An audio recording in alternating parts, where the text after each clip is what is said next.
Wimbledon and Djokovic love affair is over.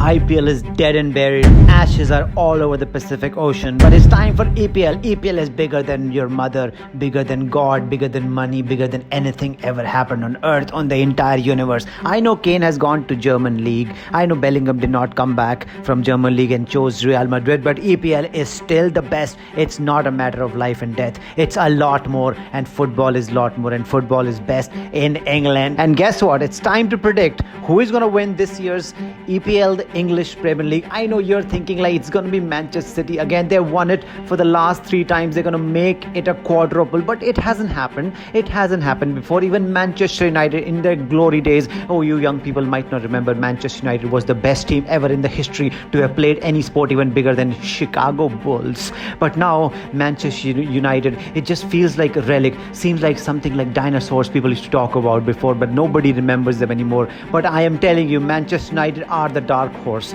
They are the dark horse. They can still come back and actually win this Premier League. I know it's a long shot. It's probably 1 in 100, probably 1 in 150, but it's still better than Luton. If you bet on Luton, if you put £1, you'll get £5,000. So I'm going to put £100. I'm going to become a millionaire. I know that math doesn't check out, but that's what I'm saying. I'm putting some money on bloody Luton. They have just gotten in. I know Manchester City started with a bang with 3-0 victory over Burnley. The guy, Vincent Kompany, who people think will be the next Manchester City coach and the greatest thing ever, but he has just started. He got belted already. This is a taste of real time. I know Burnley did very well in the first in the championship, but now this is Premier League. This is where everybody comes to die. The elephant's graveyard.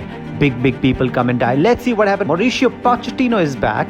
I know, will Chelsea be back this season? I don't know. Who are you putting your money on? I'm saying Manchester City, although the favorites, but I can still see Chelsea coming back, Liverpool coming back, Arsenal, last year's second, who choked. Are they going to choke again, or will they even get a chance to choke? Who knows what will happen? But let's see what happens. We are Newcastle. Let's not forget Newcastle. Newcastle have the Saudis. They have trillion tons backing them. They can buy literally everyone. If you are there, they will buy you as well. They'll buy your son, your mother, Al Qaeda, everybody they'll buy. Okay.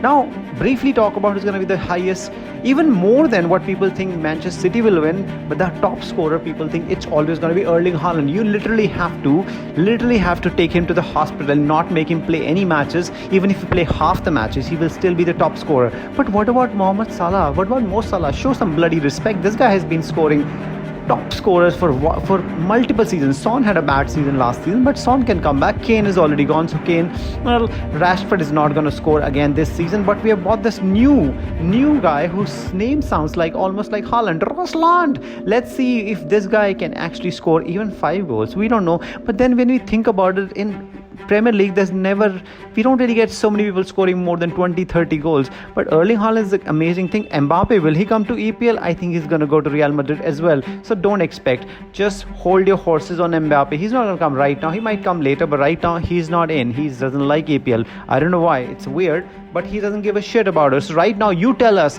who do you think is going to win the Premier League? For me, I'm a Manchester United supporter, but I'm not delusional. Well, a little bit delusional. We'll still be there and thereabouts, but it's going to be a long fucking ask. But let's see if that bloody Anthony, 100 million fucking Anthony, can actually showcase that he's actually 100 million. Because it seems like right now the cheapest striker in the entire world is actually Erling Haaland. Who's the only person who can actually bloody score some goals? Let's see what happens. What happens with Greenwood? I know, touchy subject, but let's see what happens. Will Chelsea be back? I don't know. Will Arsenal actually mount this time to a better, or just fall off completely? I think they'll fall off.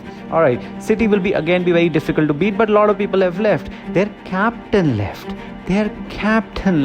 And he also went to Barcelona. So let's see what happens there. And I'm still putting my money, well, to be very honest, we still put money on City, but let's see, Liverpool can come back, Arsenal can actually come, and Newcastle. Let it be a 5-horse race. When I say horse, I obviously spelled with a WHORES. That's how I've always spelled it. No matter what you think, this is how it is. All right. And Erling Haaland will again be the top scorer. I really cannot see, unless this guy gets injured, he will again be the top scorer. All right. On that note, you can like and subscribe. We are Blunt Bastards Football. We talk about everything. We'll see you next time. Lots of love to your mother and your sister. Good night.